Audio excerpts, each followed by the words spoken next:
is built up of several different organizations. So there's Reena itself that looks after the programming and government relations and day-to-day affairs. And we have Reena Foundation that is specifically involved in fundraising. While we do get quite a lot of government subsidies, it's never enough. We always need more. So Reena Foundation does that. And then there's another organization that is Batai Reena that involves all of their housing. So Reena is complex. Reena Foundation is running an event next week called Striking for Reena at a bowling alley somewhere in Markham. If anyone is interested in volunteering, you can let me or Jess know and she can put you in touch with me. They're also planning on running a basketball tournament in August, so those are things that Reena Foundation is doing. But if you do walk away after today and feel that you want to volunteer more with people in this community, Reena has a lot of opportunities to do that, and I'm always happy to see if I can help or answer any questions that you have after today. But before that, does anyone have any questions now? You don't have to. Just giving you the chance if you want to. Yes, Jess? Any words of advice, like specifically for, because you know the community center program and what we're about to go down to, so. Don't stand on the sidelines. It's really easy to do because the room is very full.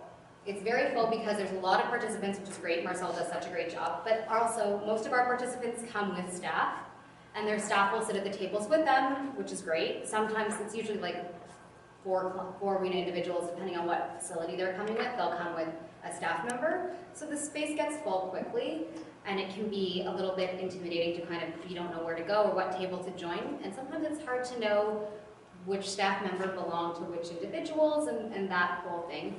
So just plop yourself down. Don't be afraid. Don't worry about taking someone's spot. It'll work itself out. Sit down and just start and do the program with them. Instead of thinking of ways that you can help them, think of ways that you can do it with them. So if it's an art activity, make your own art activity and ask them for their advice, their support, and do it alongside them. There's probably a snack portion of it as well.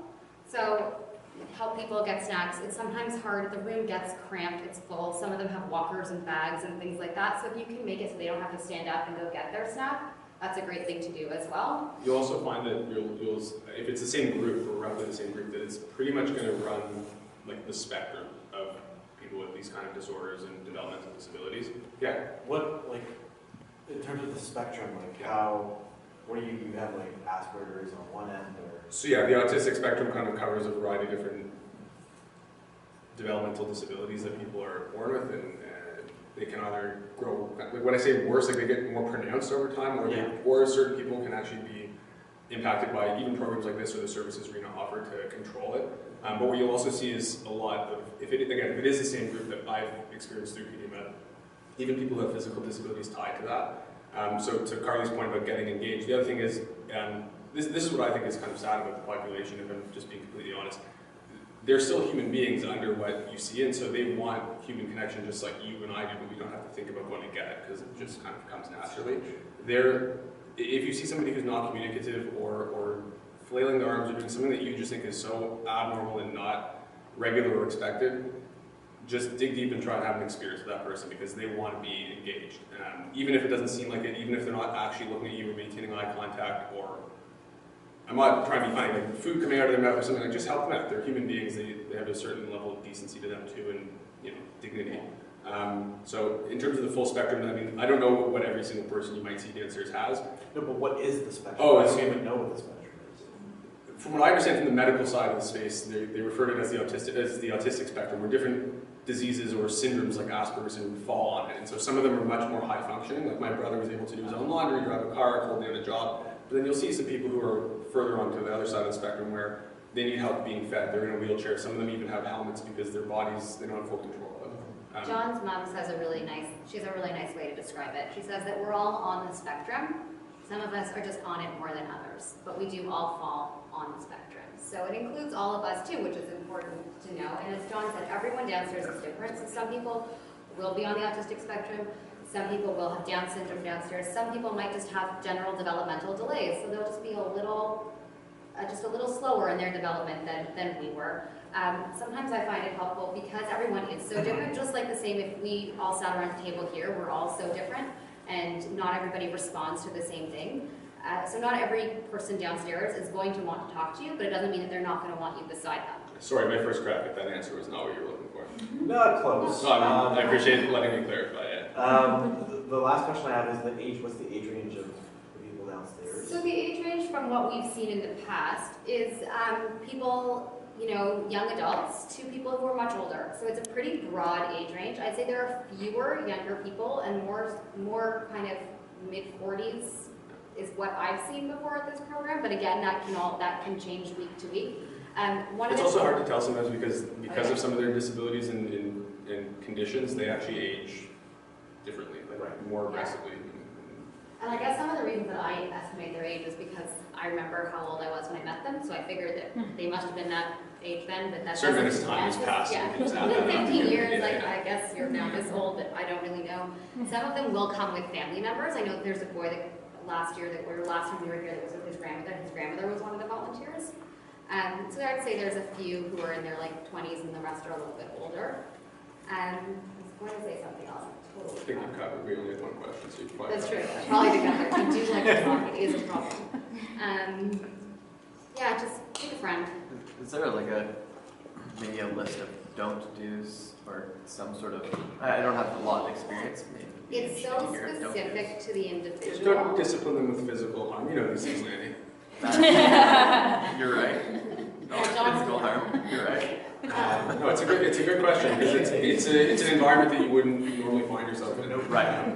What's that? Right. No, Yeah. no kidnapping. No, yeah. Don't take these people home. They don't want to. Some of them will try to go home with you, so you're gonna have to. I'm just honestly just say keep your wits about you. Again, they're human beings. You're going to be interacting with them. I think be careful when people who do have kind of a physical component to their disability, where they might actually be what looks like acting out, but it's actually just a lack of control. Yeah. So just be careful and kind of have a head on your shoulders. But If they're ever not sure, there's support workers around. Yeah. exactly. Right. And you just don't be afraid to And ask. Defer to what they say as well. And sometimes they'll know about, one of the things that I've done before, which I realized afterwards, that was not the best idea, is it's food time, it's time to get a snack, so I bring this, and they're not really ever healthy snacks, so I bring whatever's there, and you don't realize that the person can't eat that.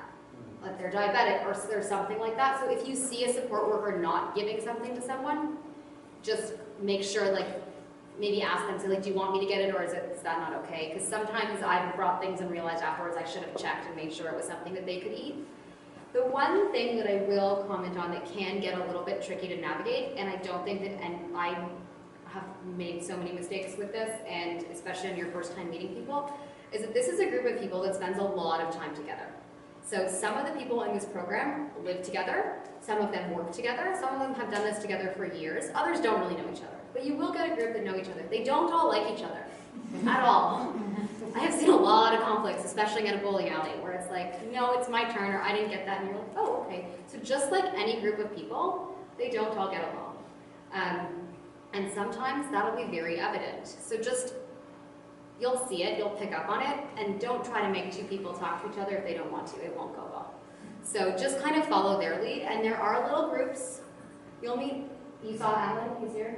So Alan is here, he will sit with Hyla and with Sherry. They're not going to sit with other people. They're just not going to. So they'll kind of pick their places and just follow their lead. So just like regular people. Exactly. That's it. Yeah, exactly that. So kind of where they sit down or where their staff. And then another thing that's actually quite unfortunate with this population is the limited mobility. And many of them rely on Wheel-Trans to get here, which means that their arrival time and their departure time does not necessarily match the arrival and departure time of the program. It matches when they could get a ride here. So people will come late and people will leave early. And sometimes it sucks because you just made a friend and it's going really well, and you think you have another half an hour to finish the activity, and then you find out that they have to leave.